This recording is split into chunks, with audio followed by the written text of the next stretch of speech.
Vamos um pouquinho da manifestação divina de Cícera Maharaj, né?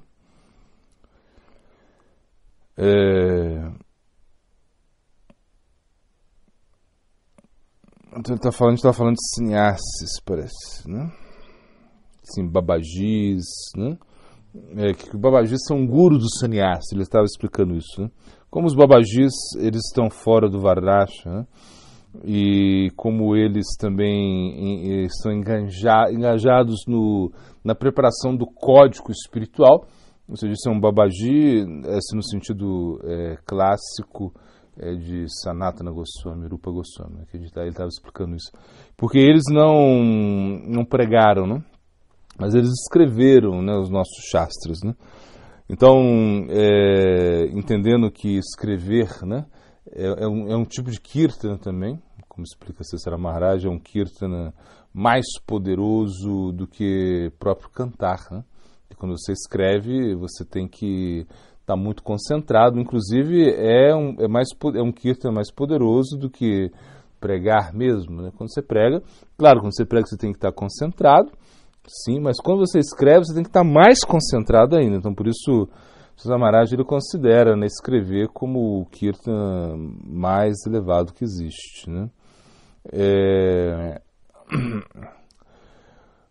Agora, já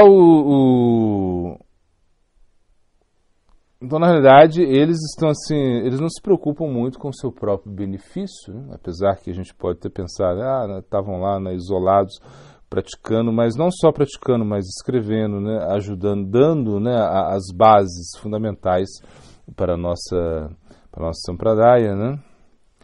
E um sannyasi, geralmente a função dele é vagar de um lado para o outro, iluminando as pessoas, pregando, né? Então, de certa maneira, Prabhupada Bhaktisiddhanta ele deu mais importância aos sannyasis, né? Eu nem sei direito, mas não me lembro. Mas eu acredito que ele não deu o babaji para ninguém. Não sei, acho que não. Mas enfim, na realidade, Prabhupada Bhaktisiddhanta, ele dava muita ênfase, né, ao ashram de sannyasi. Por quê? Pela pregação. Então, sannyasis e brahmacharis para ele eram bem, bem importantes no sentido de que eles iam levar a missão, né, de Chaitanya Mahaprabhu adiante, né? Essa era a projeção de Prabhupada Bhaktisiddhanta, né? E, claro, iriam correr mais risco também, né? Uma vez que estavam desafiando Maya.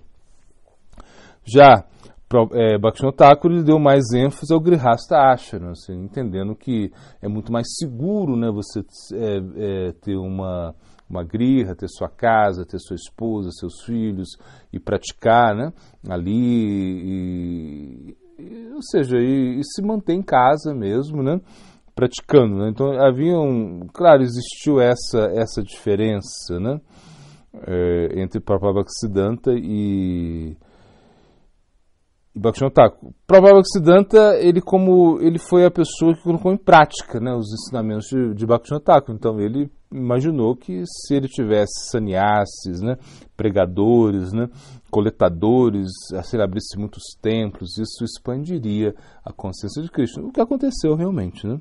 Ele abriu 108 templos, se não me engano, né, na Índia, e queria pregar no Ocidente todo, né? E Bhaktivinoda Thakur, ele já teve essa ideia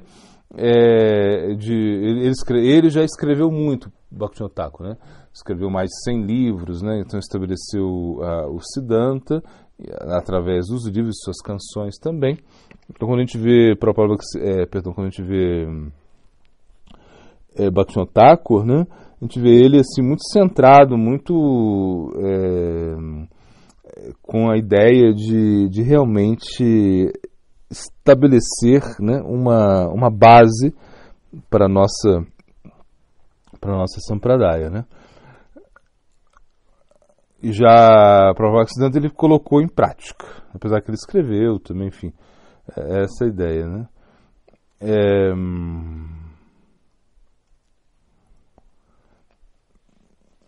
Bom, os babajis são Turiya, que significa além do Varnashram. E dentro do Varnashram, a seção mais alta é Sannyasa. Sannyasa é como cabeça, né, do Varnashram, mas os babajis estão além. Por isso, por exemplo, também se explica, né, um dos motivos de que Prabhupada ele não quis, né, aceitar a ordem de Babaji, porque ele um momento ele falou, eu não quero ficar no mesmo nível, né, que os meus gurus, né, porque Gorakshora Das Babaji Maharaj era um Babaji e Bhaktivinoda Thakur no final, né, da vida ele tomou Babaji também. Então ele achava que o sannyasi era mais apropriado porque estava dentro do Varnashram. Esse foi um dos motivos, né? E também como ele não encontrou ninguém, né, muito qualificado também para lidar sannyas, enfim. Isso foi uma coisa que até que a gente já leu em outras aulas, né? Então, o que ele queria era isso, que os sannyasis viajassem, espalhassem a doutrina, né, por todas as aldeias, por todos os locais, né? Então, isso vinha, né, em direção daquelas pessoas, dos Babajis, no caso, os Goswamis, né, que escreveram Shastras e que realmente...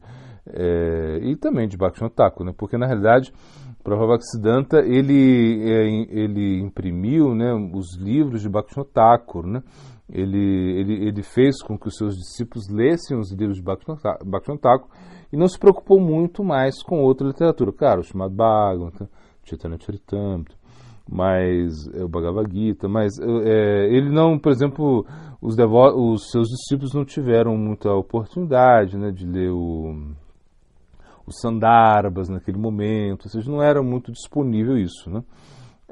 Mas a ênfase que se deu foi no Siddhanta de Bhaktivinoda Thakur, né?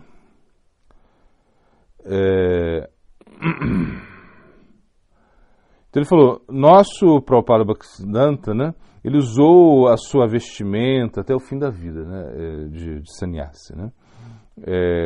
Ele disse, quase todo mundo a quem ele deu a roupa vermelha, né, a sannyasi, o manteve até o último suspiro, né? Aí fala que somente Krishnadas Babaji, que foi um brahmachari que não se considerava um pregador, tomou Babaji após a partida de Guru Maharaj. Então é o que ele fala mesmo. Então depois que Prabhupada Bhaktisiddhanta partiu, que ele tomou Babaji, né? Aí está contando a história aqui. Um sannyasi caprichosamente pegou o Babaji Vesha por algum tempo, então o rejeitou e novamente pegou o manto vermelho. De quem será que está falando? Não sei.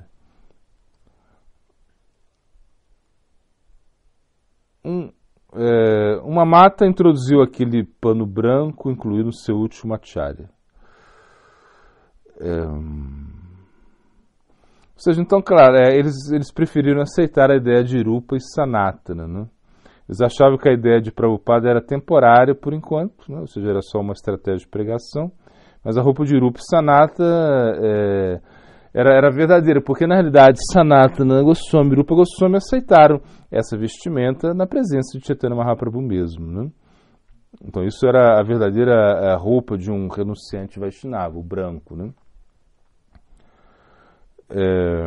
Mas também a gente entende que Chaitanya Mahaprabhu ele aceitou a sua roupa vermelha até o final da vida, ou seja, essa roupa, né, de sannyasi, né? Como fizeram também todos os seus associados, né? Que haviam muitos sannyasis, né? Bom, como Ishvarapuri, Paramananda, né? Bom, e outros, né?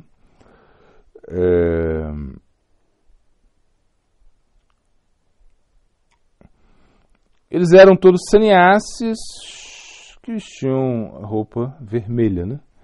Então, na verdade, isso como é algo que a gente entende, né? Que realmente Prabhupada Bhaktisiddhanta ele foi muito revolucionário, né, em tudo. Inclusive, ele vestia verde, né? Ele vestia dote verde, né? Eu acredito que quando ele fez esse voto dele, ele estava vestindo roupa verde, né? Porque o verde representa um bhava, né? O bhava, vipralamba, né? Esse bhava de separação, né? Então, o Prabhupada Bhaktisiddhanta ele gostava muito de verde, a gente já leu isso em algum momento, né? Que ele gostava muito de verde. E de certa maneira, ele acabou aceitando, né? Esse conceito de sannyasi, assim, mais vestindo roupas assim que se assemelhavam a roupas dos Mayavadis, por uma estratégia de pregação, né? E para que os seus sannyasis fossem mais respeitados, né?